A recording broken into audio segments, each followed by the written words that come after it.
कैसे हैं आप सभी? आप सभी के इंटरव्यू हो चुके हैं। अब बात आती है रिजल्ट की, यानी कि फाइनल कट ऑफ की। फाइनल कट ऑफ कहाँ तक रहने की संभावना है, ये फैक्ट्स के अनुसार मैं आपको समझाने की कोशिश करूँगा।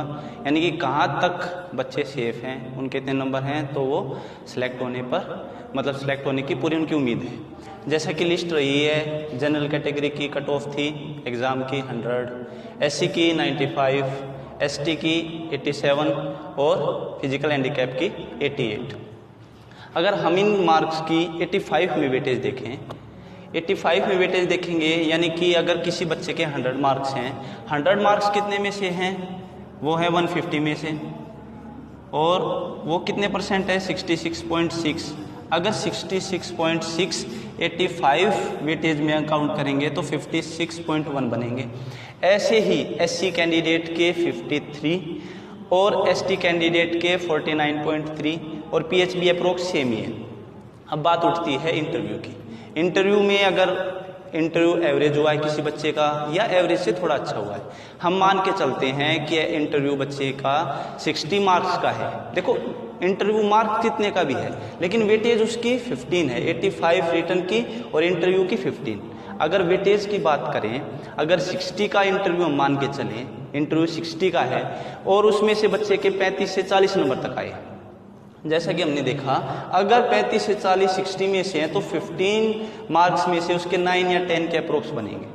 और ऐसे ही हमने ये काउंट करके माना है कि 9 से 10 अगर बच्चे के इंटरव्यू में बने हैं तो जनरल कैटेगरी के बच्चे के 100 में से 56 में 9 या 10, देखो एवरेज कभी भी रिजल्ट किसी भी एग्जाम का या किसी भी एग्जाम का फाइनल कट ऑफ जो जनरल परसेप्शन होता है, यानी कि जनरल जैसा कि मान के चलें कि सबके जितने नंबर है उससे थोड़ा सा ऊपर जाके चलता है।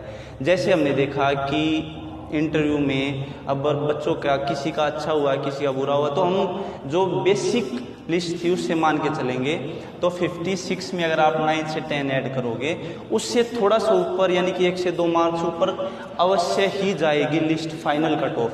तो जर्नल की फाइनल कट ऑफ 68 टू 70 तक जाने की पूरी उम्मीद है। ऐसे ही एससी की कट ऑफ अगर हम इसमें ऐड करके 1 से 2 नंबर ऊपर इंक्रीज करें तो इसकी लिस्ट जाने की संभावना है 65 टू 67।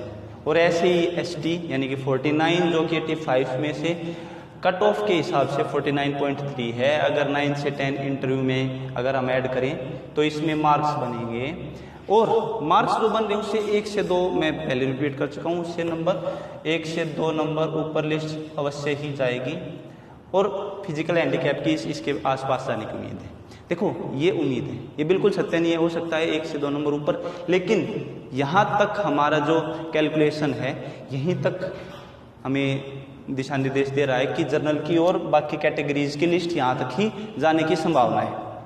दूसरी बात, अभी कुछ बच्चों का रिप्लाई आया है, उन्होंने पूछा है sir separate cut off for KV interview का क्या मतलब है, या ये क्या उसमें क्लोज दिया गया है। देखो ऐड में जो क्लोज दिया गया है कि ये सोल राइट है केवीएस संगठन का कि वो केवीएस के इंटरव्यू के लिए सेपरेट कट ऑफ लगा सकती है, लेकिन इसकी संभावनाएं ना के बराबर है। क्यों? जो पिछला एग्जाम हुआ था हमने देखा था उसमें कोई केवी इंटरव्यू के लिए सेपरेट कट ऑफ नहीं थी। जहां तक है कि फाइनल कट ऑफ होगी और केवीएस इंटरव्यू के लिए सेपरेट कट ऑफ नहीं होगी। अगर ऐसा हुआ तो इस लिस्ट में काफ़ी बदलाव आ सकता है। बदलाव यहाँ तक कि जो बॉर्डर लाइन पे बच्चे हैं उनको बेनिफिट हो सकता है और अनएक्सपेक्टेड बेनिफिट हो सकता है। किस वजह से? इस वजह से सेपरेट कट ऑफ अगर इंटरव्यू की लगाई गई तो उससे अनएक्सपेक्टेड क्या होगा, किसी बच्चे के 120, 25 और 17, 18 यानी कि 110 प्लस वाले बच्चे हैं जिनका इंटरव्यू बहुत ही बेकार गया है या कहीं बेकार गया है, उनके हिसाब से वो तो बच्चे को पता है कि उसका इंटरव्यू कैसे गया है, उनके हिसाब से अगर इंटरव्यू अच्छा नहीं हुआ, अगर केवीएस ने सेपरेट कट ऑफ लगा दी तो क्या होगा, तो जो बच्चे थे 110 प्लस या 115 प्लस वाले बच्चे, उनका सिलेक्शन रुक सकता है, जिसकी संभावनाएं कम है। मैंने शुरू में बोला है कि ऐसा होना कम मतलब है, ऐसा होने के चांसेस बहुत कम है कि सेपरेट कट ऑफ अगर लग गई तो इस लिस्ट में काफ़ी उतार चढ़ाव आ सकता है। बाकी जो बॉर्डर लाइन बच्चे हैं उनका इंटरव्यू अच्छा हुआ है तो उनके सिलेक्शन के चांसेस बहुत ज़्यादा हो जाएंगे।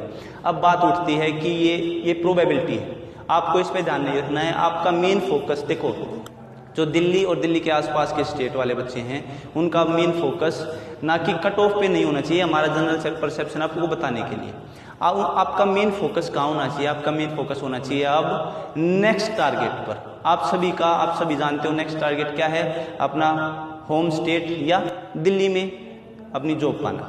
टीचिंग फील्ड के जो बच्चे हैं उनका मेन टारगेट अपने क्या कहें तो होम टाउन में जॉब पाना है। हमने दूसरा पॉइंट डिस्कस किया। अब हमारा नेक्स्ट टॉपिक है डीएसएसबी एग्जाम। कुछ बच्चों के हमारे पास कमेंट आए कि सर डीएसएसबी एग्जाम का पैटर्न क्या है। जैसा कि मैं आपको बता रहा हूं कि डीएसएसबी एग्जाम का पैटर्न क्या है। मैं खुद एक गवर्नमेंट टीचर हूं, इसलिए आपको इस बारे में बहुत अच्छे से बता पाऊंगा। डीएसएसबी का मैंने एग्जाम क्लियर किया है। मैं अपने बारे में नेक्स्ट जो हमारी कहीं तो वीडियो होगी उसके बारे में आपको डिटेल से बताऊंगा। और डीएसएसबी में सिलेक्शन पाने का सबसे आसान और सबसे सटीक तरीका है वो मैं आपको बताने चाह रहा हूँ। देखो सिलेबस क्या होगा डीएसएसबी का, कहें तो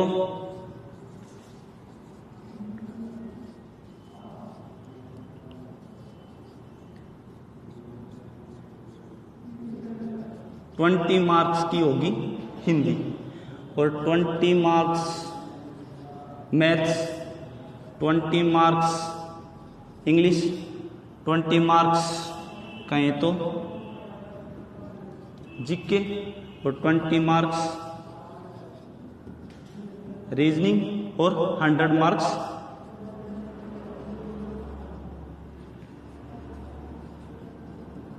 टीचिंग पोर्शन। ये है डीएसएसबी का सिलेबस, जिसमें 20 नंबर की हिंदी होगी, 20 नंबर का मैथ्स होगा, 20 नंबर की इंग्लिश होगी, 20 नंबर का जीके और 20 नंबर की रीजनिंग और 100 मार्क्स का होगा टीचिंग पोर्शन। टीचिंग पोर्शन यानी कि जिसमें पेडागोजी और आपका साइकोलॉजी और मतलब टीचिंग बच्चे का टीचिंग आप कैसे कराओगे वो सारा होगा।